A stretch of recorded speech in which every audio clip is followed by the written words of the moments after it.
Okay, the next one. Horus had 12 disciples. Horus had 4 disciples, if you want to call them that. They were called Herushemsu. There's another reference to 16 followers and a group of followers called Mesuni, or blacksmiths, who join Horus in battle, but they're never numbered. There is no reference to 12 disciples whatsoever. So Acharya posts this picture from Tutmosis III's tomb in which Ra-Horakti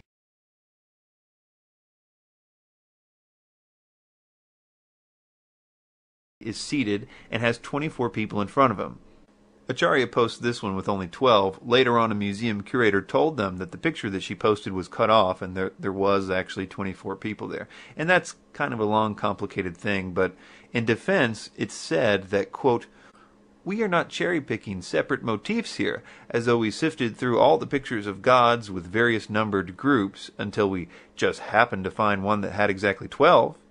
And keep that in mind as we go through this, because the last quote from them is going to say that that's exactly all that they need to do is find, quote, some close affiliation with the number 12. But anyway, the defense itself is problematic because that tomb, the Tutmosis III tomb, is totally filled with different numbers of people in front of Ra-Horakti. You can essentially say, if that's how you say that he's got disciples, you don't need them saying Horus had this number of disciples. All you need to do is find a number and associate it with him. Then you could do that any way you wanted to with Tutmosis III's tomb, as you can see from the pictures here.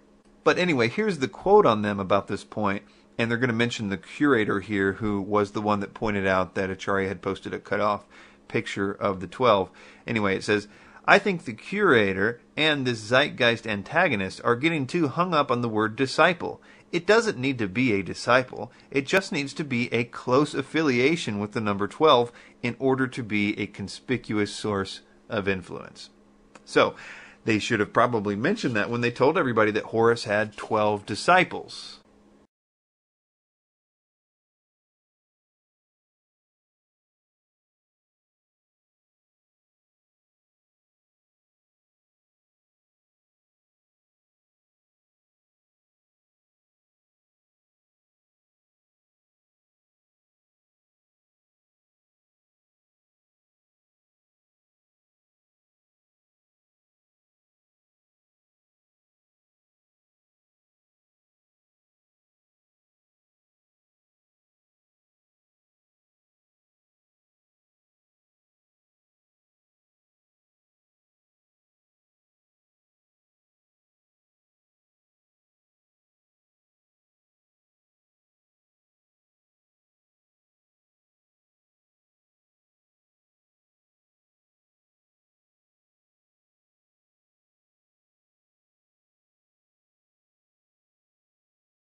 We are not cherry-picking separate motifs here, as though we sifted through all the pictures of gods with various numbered groups until we just happened to find one that had exactly 12. I think the curator and this zeitgeist antagonist are getting too hung up on the word disciple. It doesn't need to be a disciple. It just needs to be a close affiliation with the number 12 in order to be a conspicuous source of influence.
good